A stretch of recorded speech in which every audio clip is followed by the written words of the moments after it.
Bismillahirrahmanirrahim. Assalamualaikum warahmatullahi wabarakatuh.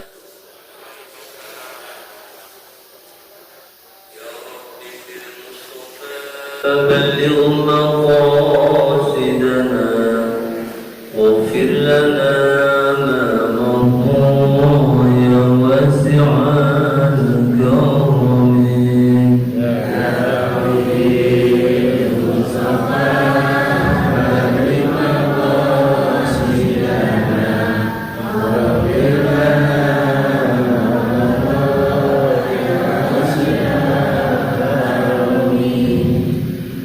مولاي صل وسلم دائما أبدا على حبيبك خير الخلق كلهم يا حبيب المصطفى بلغ مقاصدنا واغفر لنا يا واسع هو الحبيب الذي ترجى شفاعته لكل هول من أول مقتحم يا حبيب المصطفى بلغ مقاصدنا واغفر لنا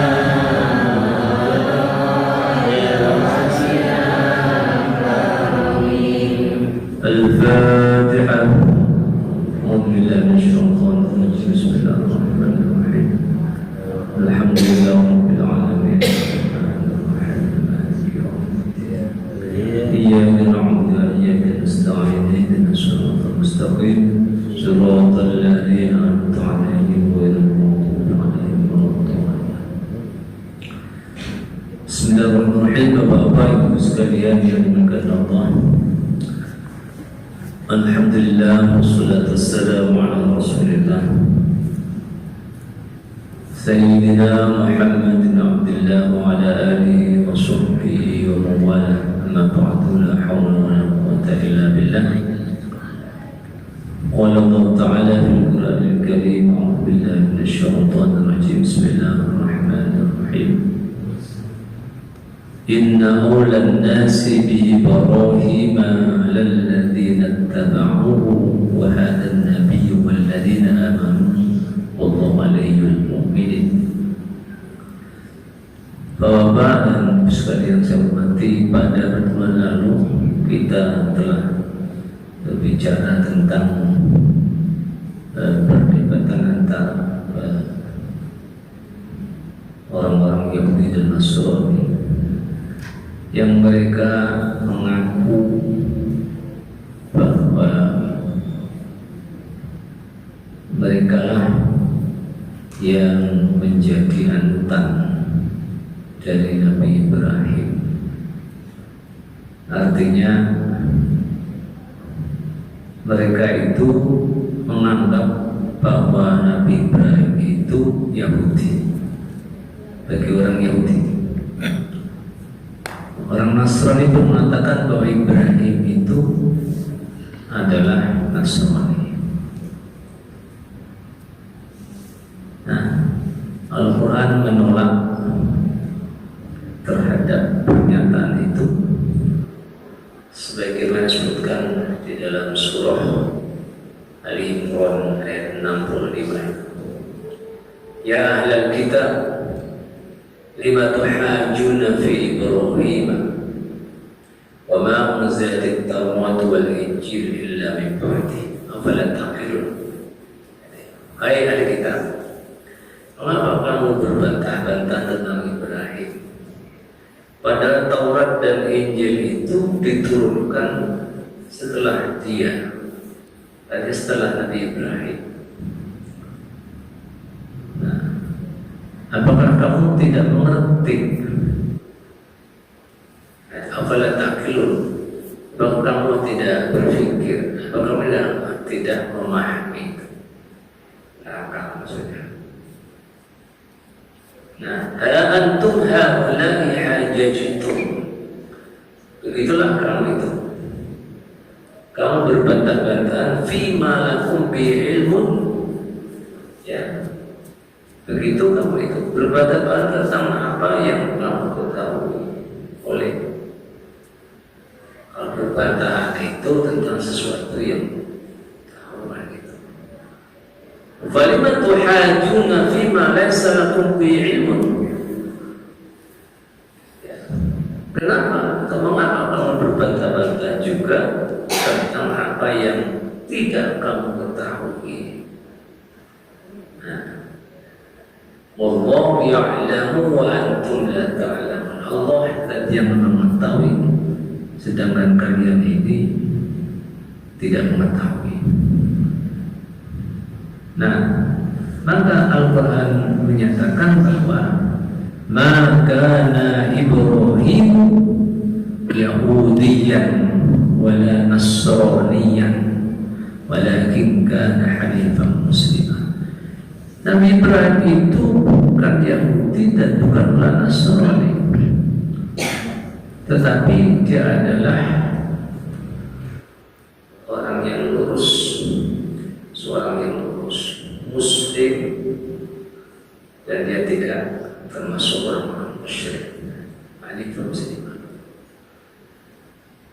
Nah, kalau Nabi Ibrahim itu diakui oleh mereka orang Yahudi dan Nasrani, maka Nabi Ibrahim itu orang yang menyekutukan Allah.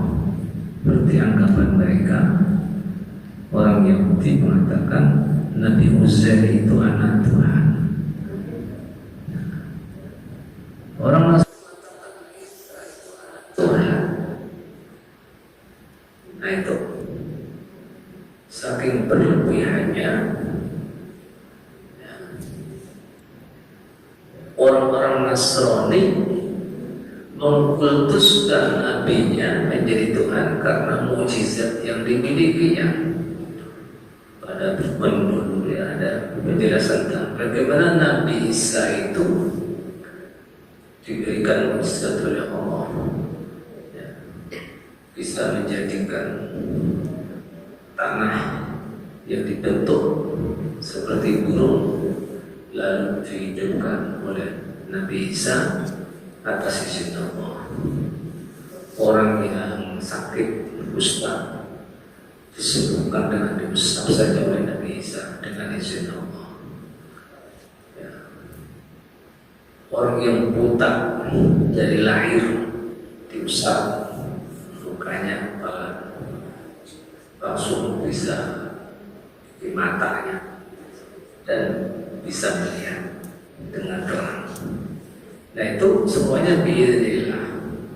Nah karena Nabi Isa bahkan bisa menghidupkan orang yang mati, dan disebutkan siapa yang dihidupkan itu putra dan namanya Nabi Sis. Nabi Sis yang hidup. Nah itulah sehingga karena mukjizat yang luar biasa yang sangat tinggi sekali, maka Nabi Isa akhirnya justru dituhankan oleh mereka sendiri. Karena Nabi Isa tidak punya ayah, lahir dari Maryam tanpa ayah. Nah, maka mereka berkesimpulan kalau begitu siapa ayahnya? Ya Tuhan, Allah, Tuhan apa? Kayak gitu. Nah itulah keyakinan yang salah, keyakinan yang menyimpang dari tauhid. Maka Islam tidak mengakui terhadap apa yang jadi keyakinan orang-orang Nasrani dan orang Yahudi. Nah Islam mengatakan bahwa Ibrahim itu bukan Yahudi dan bukan Nasrani, tetapi dia seorang yang lurus, yang berserah diri kepada Allah, yang Muslim. Dia tidak termasuk orang-orang yang musyrik.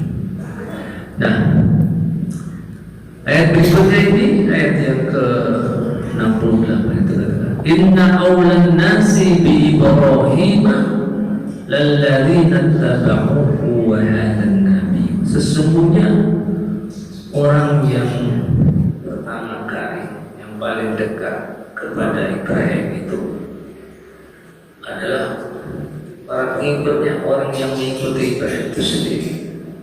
Dan juga wahadan Nabi, dan Nabi ini ya Nabi Muhammad SAW itu orang yang paling dekat dengan Ibrahim.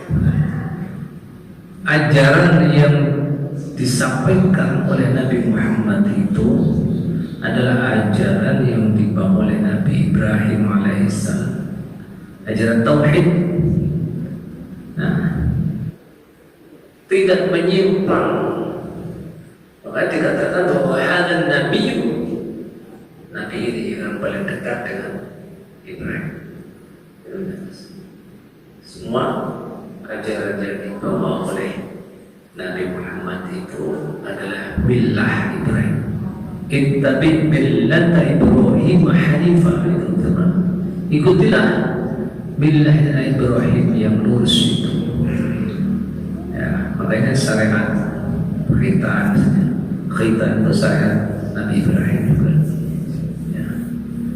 Korban itu syariat Nabi Ibrahim dan putranya Ismail. Nah, itulah orang yang dekat dengan Nabi Ibrahim. Wa hadan Nabi walladzina amanu, dan orang-orang yang beriman. Beriman kepada siapa? Beriman kepada Allah, beriman kepada malaikatnya, beriman kepada kitabnya, kepada nabi-nabinya yang diutus oleh Allah, termasuk juga Nabi Ibrahim sampai dengan Nabi Muhammad sallallahu alaihi wasallam. Jadi makanya itu Islam itu memberikan penjelasan tentang rukun atau pilar-pilar ya, yang menjadi tanda bahwa mereka itu orang yang beriman kalau dia memenuhi 6 syarat keimanannya, yaitu beriman kepada Allah, kepada malaikatnya, kepada kitabnya, kepada rasulnya, kemudian kepada hari akhir ya, dan kepada takdir atau Allah dan qadarnya. Itu akhirnya dalam hadis disebutkan itulah yang disebut dengan rukun iman. Bagaimana hadis ya, yang disampaikan oleh Rasulullah ketika didatangi oleh Jibril yang tanya kepada Nabi tentang 3 hal. Apa pertanyaannya? Ma'huwal Islam, ma'huwal iman, ma'huwal ihsan. Ini hadis yang populer, hadis disebut dengan hadis Jibril ya, hadis ini ya. Hadisnya juga dimuat di dalam Riyadhus Shalihin, juga di dalam Arba'in Nawawiyah, hadis yang jumlah 40 itu disebutkan tentang hadis Jibril ini. Dari ayat sejarahnya atau asbabun wurudnya, sebab terjadi hadis itu, ada orang datang di komunitas sahabat Nabi lalu menemui Rasulullah dalam zaman salam. Orang ini bajunya bersih ya, putih-putih, rambutnya hitam bersih, mukanya juga bersih, tidak nampak dia orang yang berjalan dari tempat yang jauh. Nah, orang Arab biasanya kalau orang musafir itu rambutnya acak-acakan, berdebu, ya, mukanya kusut, ya, bajunya lusuh. Itu umumnya begitu. Nah, ini orang tidak, orang yang bersih, wajahnya sumringah begitu, padam, rambutnya juga hitam masih bersih. Kemudian tiba-tiba mendekat kepada Rasulullah SAW dan kemudian ada dengkul sebenarnya itu. Jadi duduk di depan Rasul, ini tangan dia dapat ditaruh di atas pahanya Rasul seperti itu. Sambil bertanya, nah pertanyaannya itu akhirnya menjadi sebuah hadis tadi itu. Ya Muhammad, ma huwal iman? Gitu. Menjawab, al-imanu antum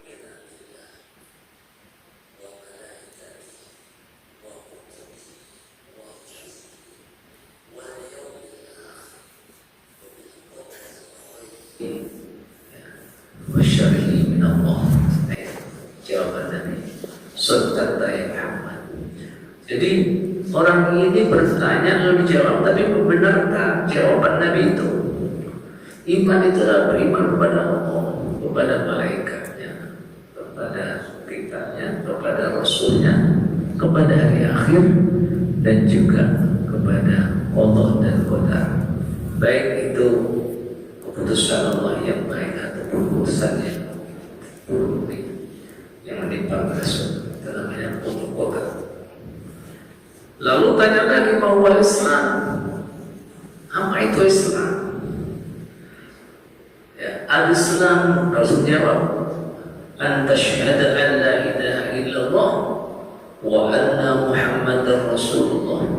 Ada yang berlafaznya wa anna Muhammadan abduhu wa rasuluh. Ada dua versi. Ya, sama maknanya. Wa anna Muhammadan abduhu wa rasuluh, ya, dengan wa asyhadu wa anna Muhammadan Rasulullah, maksudnya sama.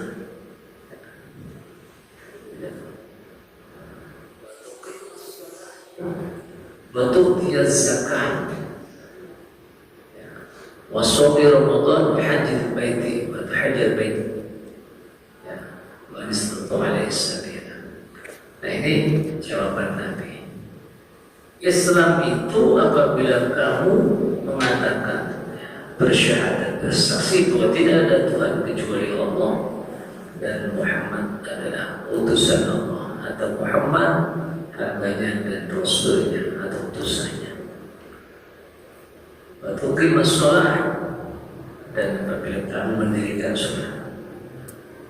Wa tu'tiyaz zakah, dan juga apabila kamu menunaikan zakat. Maka sum Ramadan, dan apabila kamu puasa di bulan Ramadan, maka hajjul bait. Dan apabila kamu kalian menjalankan kepada haji manis atau ilai sabila, bagi orang yang mampu menjalankannya. Saudara, benarkah Muhammad? Nah itu. Lalu tanya mahwa ihsan, apa itu ihsan? Ihsan itu apa? Baikkan. Al-ihsan an ta'budallaha ka'annaka tarahu. Ihsan itu adalah apabila kamu beribadah kepada Allah seakan-akan kamu melihatnya. Fa illam takun tarahu fa innahu yaraka. Kalau kamu tidak bisa melihatnya, maka yakinlah bahwa Dia, Allah itu melihatmu. Nah, itu ihsan.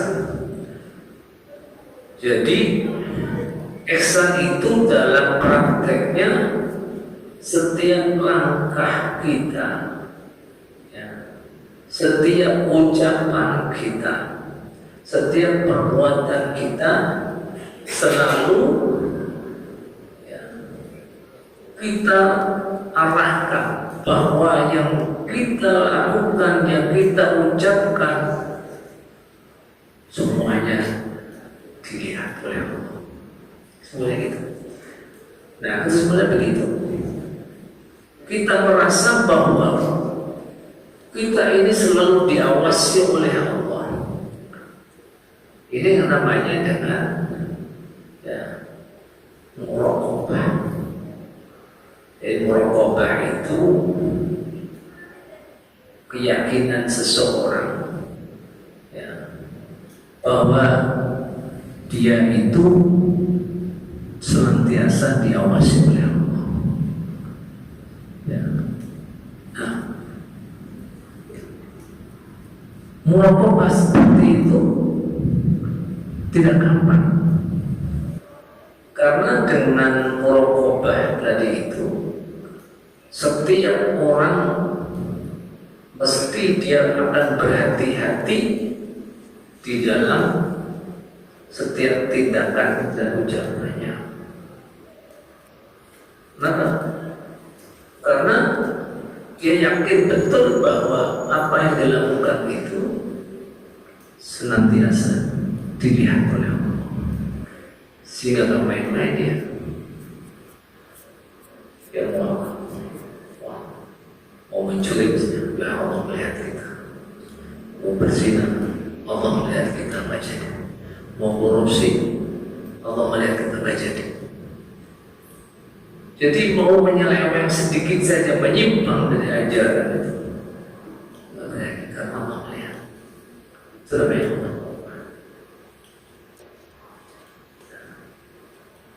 Mau berbuat serong karena selalu merasa diawasi. Nah, ketika dia keluar dari rumah misalnya, ketika itu dia ucapkan Bismillah tawakkaltu 'ala Allah misalnya. Dengan menyebut nama Allah, aku berserah diri kepada Allah.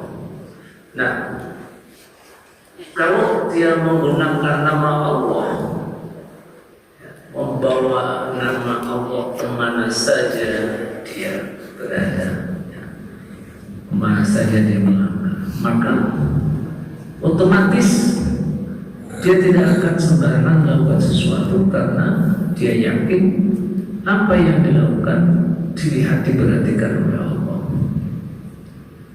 sehingga tidak berani ya melanggarnya. Mau nepu orang jadi, karena mau melihat kita. Nah, ulama ada yang memberikan contoh ini. Ada seorang kiai, dia bertanya ke santrinya, siapa di antara santriku ini ya yang bisa menyembelih jago? Mereka itu disuruh membawa ayam jago masing-masing.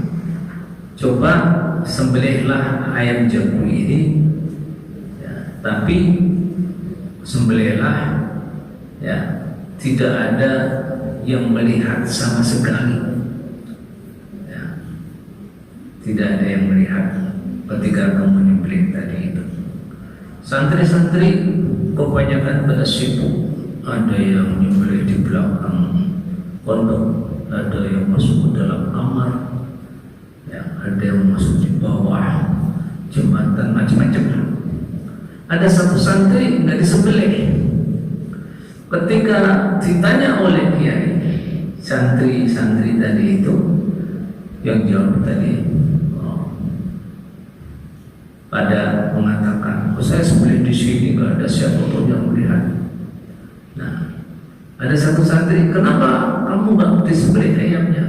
Dia jawab, Pak Kiai, saya tidak menyembelih ayam ini karena dimanapun saya akan menyembelih ini, ternyata masih ada yang melihat. Meskipun tidak ada orang yang melihat, ternyata Allah melihat. Keyakinan begitu. Jadi jangan disembelihnya. Maka ternyata dari sekian banyak santrinya yang lulus cuma satu. Kenapa? Yang menyembelih itu maka ya, saya tidak bisa menyembelih karena setiap kali saya akan menyembelih, siapa ada yang melihat? Saya yakin Allah melihat. Maka nggak jadi sembelih. Itu lulusnya, itu tauhidnya. Itulah yang namanya muraqabah. Nah, sebenarnya ada namanya taqarrub. Ini namanya muqarrabah. Muraqabah dan muqarrabah berbeda. Kalau muqarrabah artinya mendekatkan. Jadi qarrabah ya.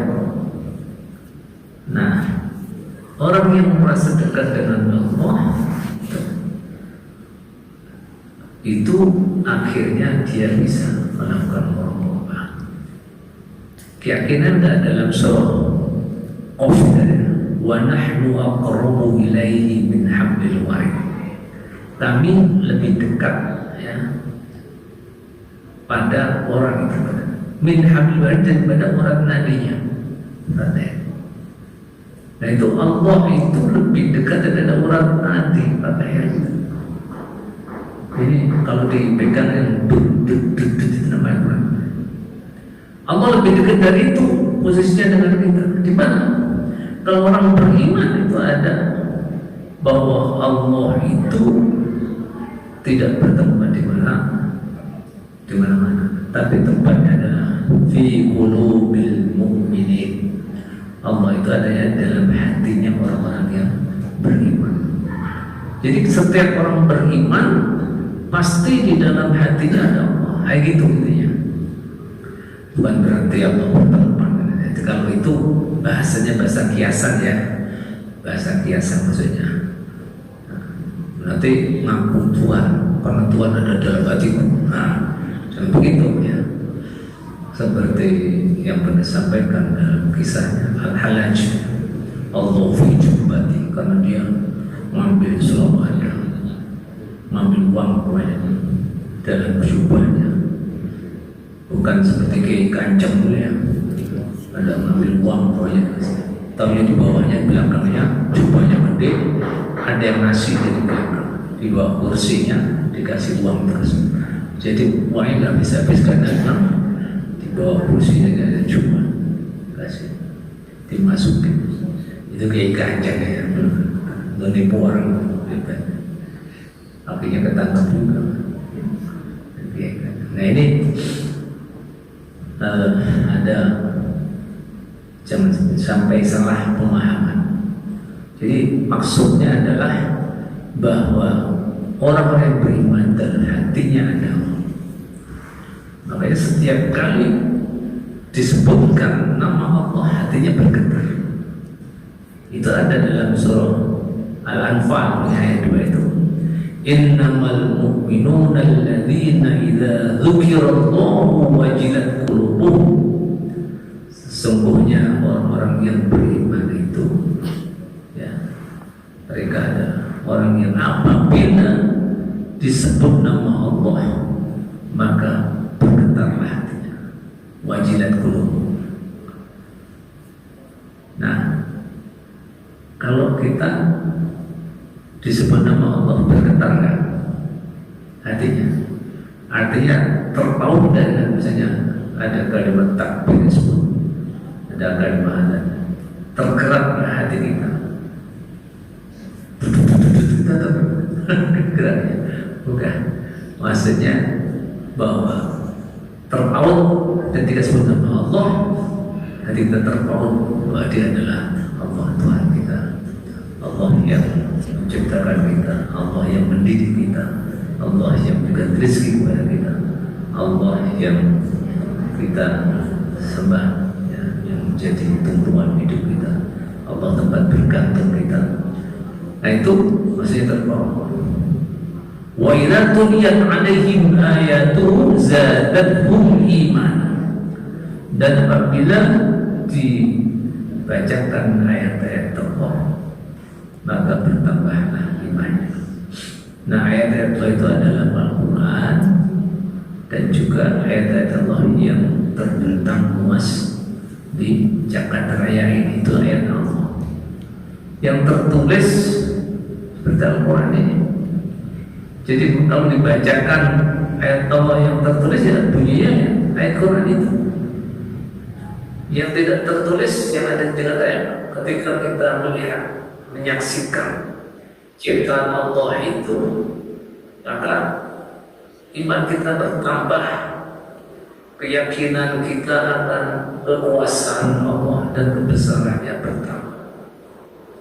Misalnya Allah menciptakan sesuatu yang unik, yang kita tidak pernah melihatnya, tiba-tiba kita menyaksikan itu, menyaksikan warna-warninya warna-warninya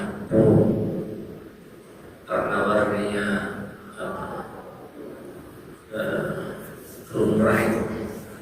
Kalau kita lihat di HP itu bulu yang kayak boneka aja. Sekarang itu bukan itu bro. Kalau kita melihat aneka ragamnya bunga anggrek, macam-macam ya. Ada yang bentuknya seperti burung. Ya. Itu aneh. Nah, aneka ragam itu menunjukkan tentang kebesaran kekuasaan. Nah, itu ayat Allah. Ketika kita melihat satu lembar daun, diteliti, kita melihat satu lembar daun tadi ternyata garis-garisnya itu serasi. Apalagi kita melihat tangan kita ini, garis-garis tangan kita itu, yang garis besar maupun garis kecil, itu memiliki satu tanda bahwa begitulah kebesaran Allah. Sehingga ini yang namanya dengan sidik jari antara satu yang lain tidak yang sama. Padahal berapa miliar orang, kalau sidik jari gini nggak ada yang sama betulnya, bulatannya, garisannya. Sehingga kalau kita punya HP, kita kita setting dengan sidik jari, orang lain nggak bisa membukanya. Kecuali dengan daya polanya yang lain. Orang dikucak-kucak nggak bisa. Karena pakai polanya dengan sidik jarinya. Jadi orang lain lebih bisa membuka. Bahkan suami istri nggak bisa buka dengan adanya sidik jari tadi itu. Orang yang paling dekat sama istri, tapi nggak bisa buka HP-nya, rahasianya di situ. Supaya apa? Supaya dia selingkuhnya nggak ketahuan sama istrinya. Itu oke, sidik jari. Istrinya nggak bisa buka WhatsApp, nggak bisa. Dari mana? Bukanya nggak bisa. Nah itulah. Jadi bisa dimanfaatkan yang baik, juga bisa buat nakalin orang, macam-macam. Itu menunjukkan kebesaran Allah Subhanahu wa Ta'ala. Nah, zadatuhu imanan. Dengan begitu maka bertambahlah imannya. Wa 'ala rabbihim yatawakkalun, dan terhadap Tuhannya mereka senantiasa berserah diri, bertawakal.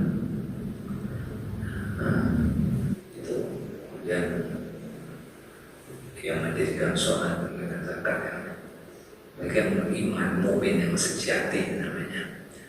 Nah, itulah Bapak saya hormati. Jadi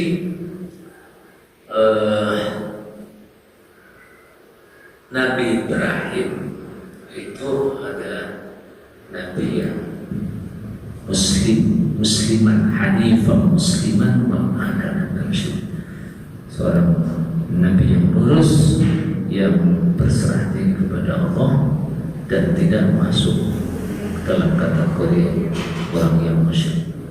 Maka dalam sholatnya pun kita menyatakan sebagaimana yang diucapkan oleh Nabi Ibrahim itu.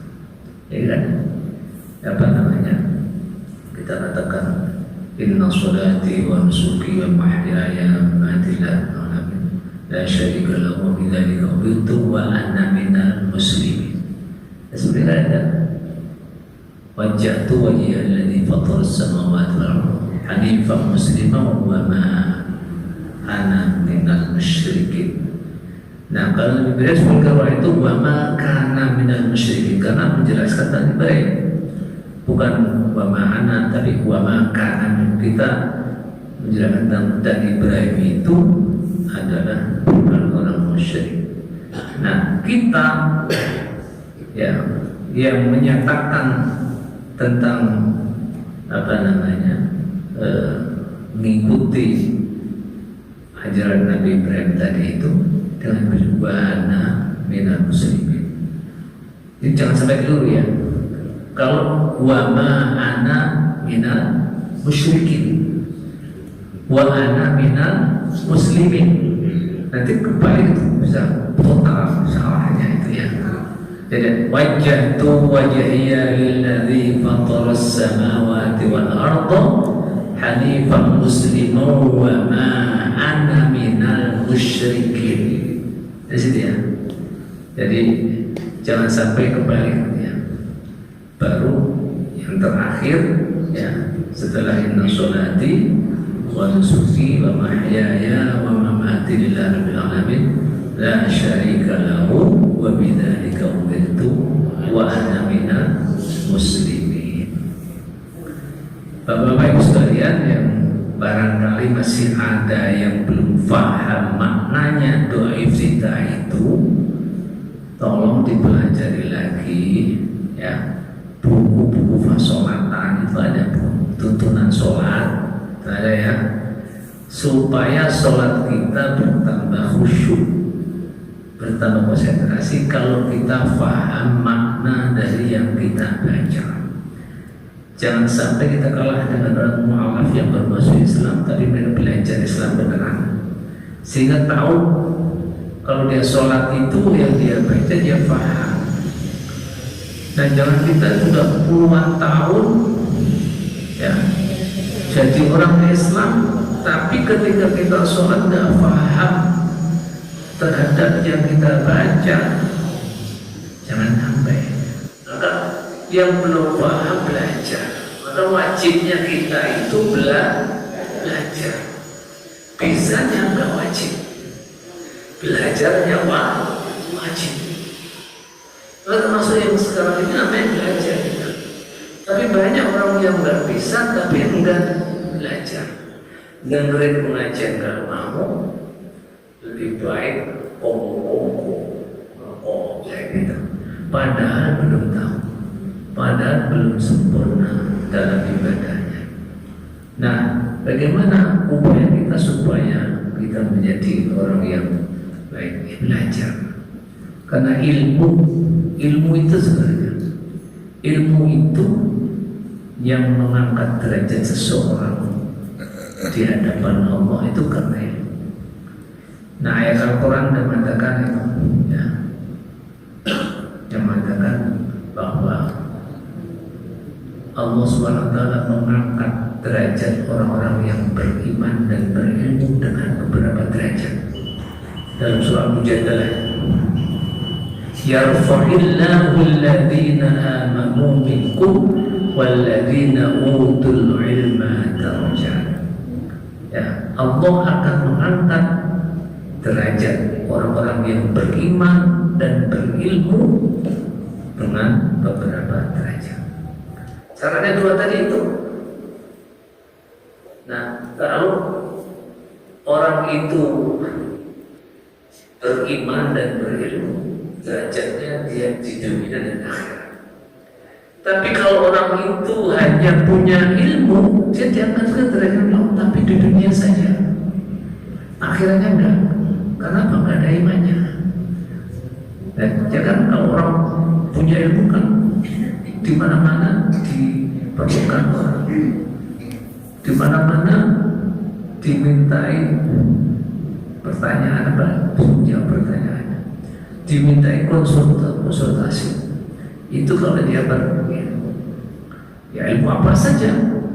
Nah, di dunia ini yang dibutuhkan oleh manusia ini pasti orang akan mencarinya kalau dia punya ilmunya. Mungkin orang bertanya tentang masalah mesin mobil, tanya kepada tukang sayur, mungkin. Ya, tentang bulan, tanya kepada pelatih bola, misalnya gitu.